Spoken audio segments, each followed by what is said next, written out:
Hello and welcome back to the Burning Roar podcast. I'm Jake Scarborough, joined by my co-host Fidel Fabian. Fidel, how you doing today? Pretty good. A bit of a rat problem, but we're gonna try to get over that today.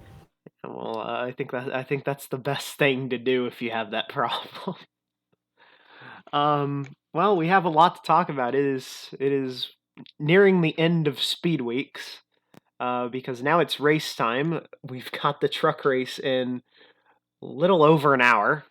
So first off, we'll go back to what was it last week at the LA Coliseum, the Clash. 2 weeks ago.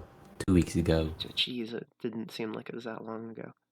Well, nonetheless, we had the uh, NASCAR Cup Series go to the LA Coliseum for the Clash, and got our first taste of the next gen car, first taste at whatever that track was, and it isn't anymore because it got torn up.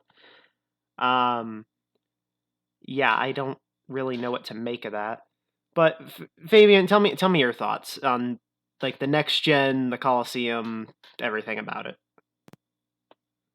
Oh, the Clash was great. I was nervous the entire time because I thought NASCAR was gonna screw something up every time they had these giant ideas for a race. But racing was exciting. I feel like the production for Ice Cube concert could have been a bit better. Some background dancers like what they did for Pitbull. Yeah, it was great. Well, yeah, I Bittersweet yeah, it was because a good as idea. bittersweet because I'm a Kyle Busch fan and he ended up finishing second. But overall, I had fun. Fair enough. I mean, my whole idea on it was I didn't like the fact that every single driver was eligible because that take kind of takes away the idea of what the Clash was, where it's like the race winners and playoff drivers from the season prior. So I was kind of upset by that, but I mean, there's no harm in it besides seeing like Ty Dillon kind of making a joke out of himself, according to most of the NASCAR fan base, by almost wrecking everyone in his duel, jumping to restarts, getting disqualified from his little heat race, and making Ryan Preece the technical winner of that heat. Um, Honestly, it was weird racing because of it being a flat track. If you weren't on the bottom groove, then you were essentially doomed. Um, like the whole idea around it, I was critical of at the beginning. They didn't do too bad. They didn't do as bad as I thought. Honestly, I feel like a lot of people could agree with me. The only thing bad about that race was the announcer for driver intros, because that was just the weirdest thing I had ever heard. Like, can you agree with me on that? I didn't pay attention to driver introductions, but from what I saw from replays, it was something.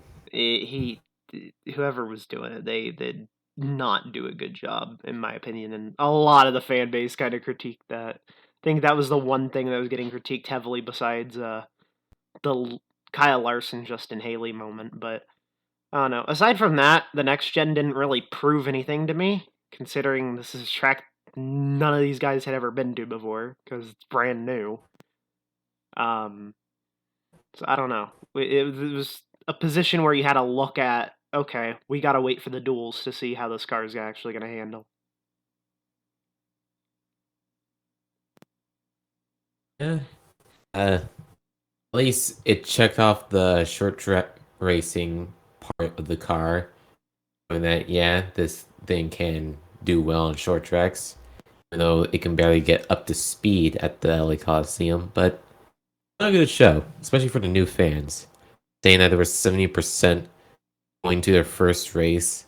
Sure, that 70% could have been fans for like a long time, but couldn't go to a track because LA. I think there's a racetrack there in like years. Yeah, But at least they got something. fair enough. Well, to move forward at least, besides the fact that Joey Logano did win, the clash. We had the Rolex 24 take place where Meyershank Racing took home the overall win. We posted about that on social media. But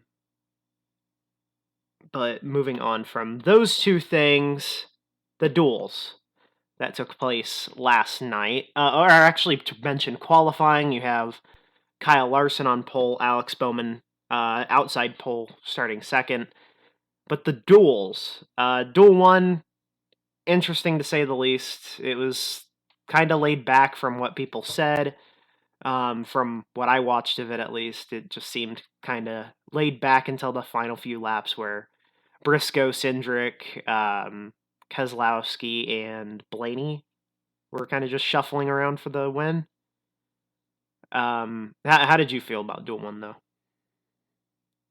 The one's all right.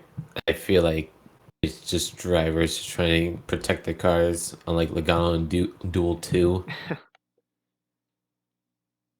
But it kind of showed how Hendrick weren't on the correct strategy, just ruined the entire day. And how people can lose a draft so easily kind of surprised me. It's like some late 90s plate racing. I feel like we're going to see on Sunday. Yeah. Well, I got for Duel 1. yeah, Duel 1 was weird, to say the least. And then you mentioned Logano in Duel 2. But we did see Brad Keselowski for the newly revamped Roush Fenway Keselowski Racing. His second time in the 6 car, and he wins the thing. Honestly, that was kind of cool to see. You did see, though, to go backtrack to qualifying, Noah Gragson and who else was Jax Villeneuve both qualified their way into the Daytona 500, meaning Kaz Grala, Greg Biffle, JJ Ailey, and Timmy Hill all had to race their way in. Saw in Duel 1 Kaz Grala make a last lap pass on JJ Ailey while they were both 2 laps down. Basically, Grala giving up a new definition to never give up, considering he had a speeding penalty, went 2 laps down because of it, and still found his way into the 500. Seemed like Yaley was battling his own car at that point. It just seemed way off pace. We saw the same issue with Timmy Hill in Duel 2, where Greg Biffle made it in. But to go into Duel 2, we knew yesterday that Joey Logano was going into it. Apparently, he had said during an interview that he was going to treat his duel like it was the Daytona 500. And I'd say he'd basically copied and pasted his exact block from last year's Daytona 500 on Chris Buescher, and it almost had the same outcome with Michael McDowell winning, but Chris Buescher ended up winning, meaning RFK swept the duels, which I don't think anyone expected. Yeah. Gotta say, Logano was a bit stupid on that one, especially after his post-race interview. He's just saying that, oh, I just made a mistake, but we all knew he was gonna pull off that block. He did say he's gonna run the duels like it's the 500. Yeah. Didn't care about people's part shortages, which just seemed like a very douchey thing to say. And basically, karma's a beach, and then you drive. That's all I gotta say. I mean, fair way to put it. It's one of those things where a lot of the fans are saying, when will you learn? You kind of lost the Daytona 500 in the same fashion. Now you're going to lose a duel and have to go to a backup car over the same move, essentially, just an entire back straightaway earlier. Only that he gave damage to a satellite teammate. Oh, yeah, I forgot about that. Harrison Burton getting damage from that. But he won't have to go to a backup car. He's going to be able to repair the damage in time.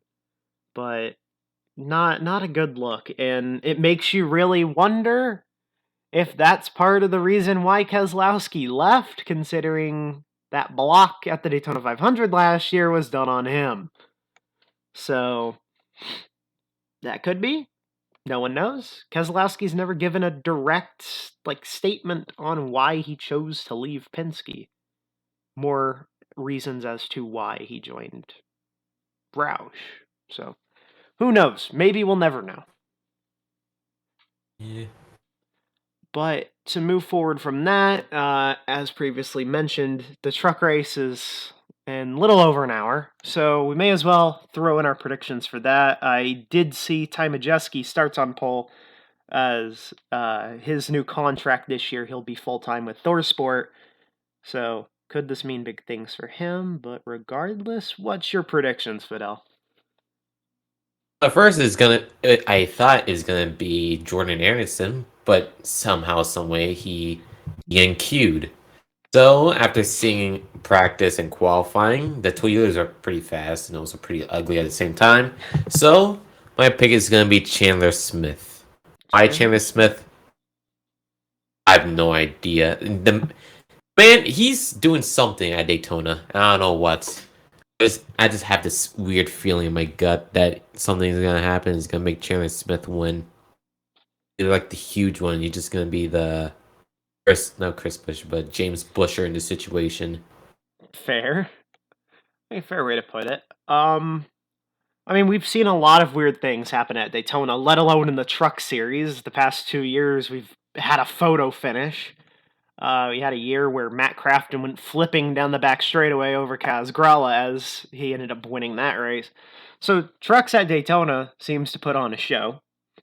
But regardless, I'd say my prediction, we're going to get a first-time winner. I'm going to go ahead and say that the little Ford Brigade going on, Tanner Gray's going to lead that to a win tonight. We've seen how fast all those Fords were working together in practice. They were all top 10. So I feel like if they all work together, we could see Tanner Gray get in pretty early to the playoffs. Well, we just gotta find out later tonight. True. That is a fair point. But those Fords, Zane Smith, Tanner Gray, Haley Deegan, and Riley Herbst tonight, that they're gonna be a problem in my book. But nonetheless, we move on to the Xfinity Series race tomorrow. Um, what's your prediction on that, honestly? Oh, I saw a bit of practice earlier today, and I feel like it's gonna be a junior motorsports car. I don't know who, but they seem to work together really well at Daytona. So, who knows? It could be Josh Berry, it could be Justin Allgaier, or it could just be another different Chevrolet team. Maybe Landon Castle or AJ Allmendinger. Fair. See, I feel like when it comes to plate tracks, it's bold to not say a Colin car is gonna win.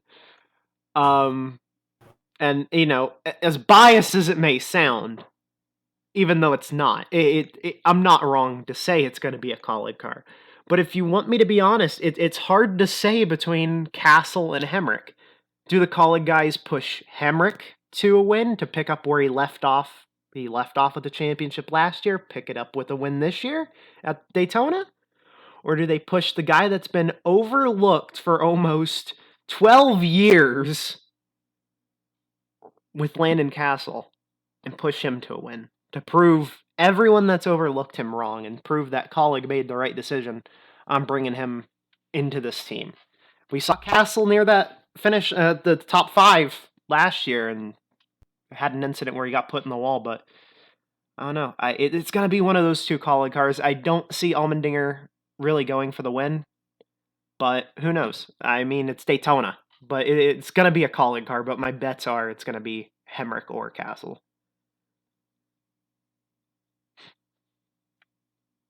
Oh. I can't argue with you. Those college cars, they're always quick at Daytona and Talladega. I just hope they don't have a disaster what they had at Daytona a couple years ago with Ross Chastain. Oh, yeah. I forget about that one where they all wrecked in turn 4. Yeah. And that's what happens when you go for the win. But then again, we did see them execute a 3-wide finish last year at the second Daytona race. So, you never know. you never know. But to move forward from the Xfinity race, we have obviously the Daytona 500 Sunday. Who's your pick, Fabian? My pick to win on Sunday. It's a tie between Keselowski or a 100 car.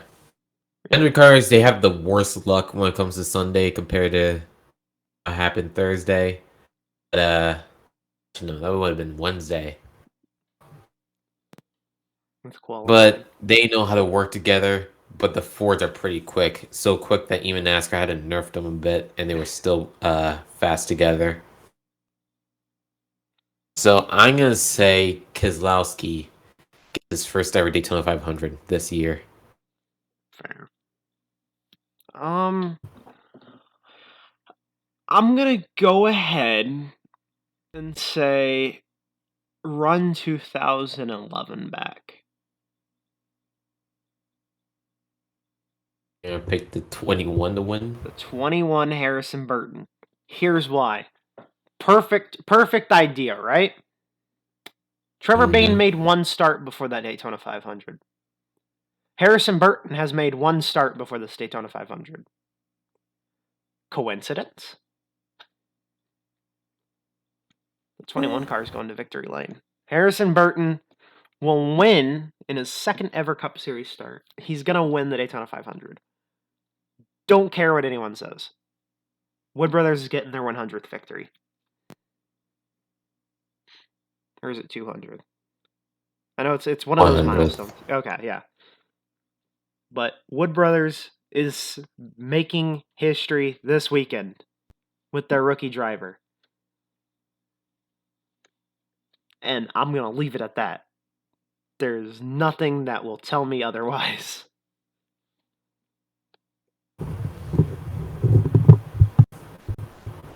Well, again, I can't argue with that. It is a Ford, so it's going to be pretty quick this weekend.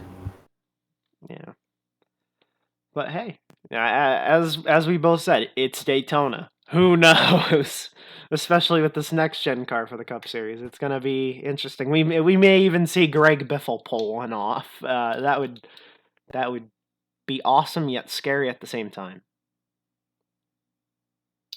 I don't know. Biffle winning the 500 will be insane. I think everyone in the NASCAR community will like that. I think they would, because I have seen nothing against Biffle since he announced that he was going to be in this 500. So, I don't know. I think that wraps everything up, does it, Fidel? I believe it does. Well, in that case, that's all, folks. Well, that wraps up Daytona predictions. Little rundown of the clash and the duels. Truck race tonight. Keep an eye on that, because that's going to be a fun one. Speedweeks is almost here. Daytona Day is almost here. We'll see you guys next week. See you then. See ya.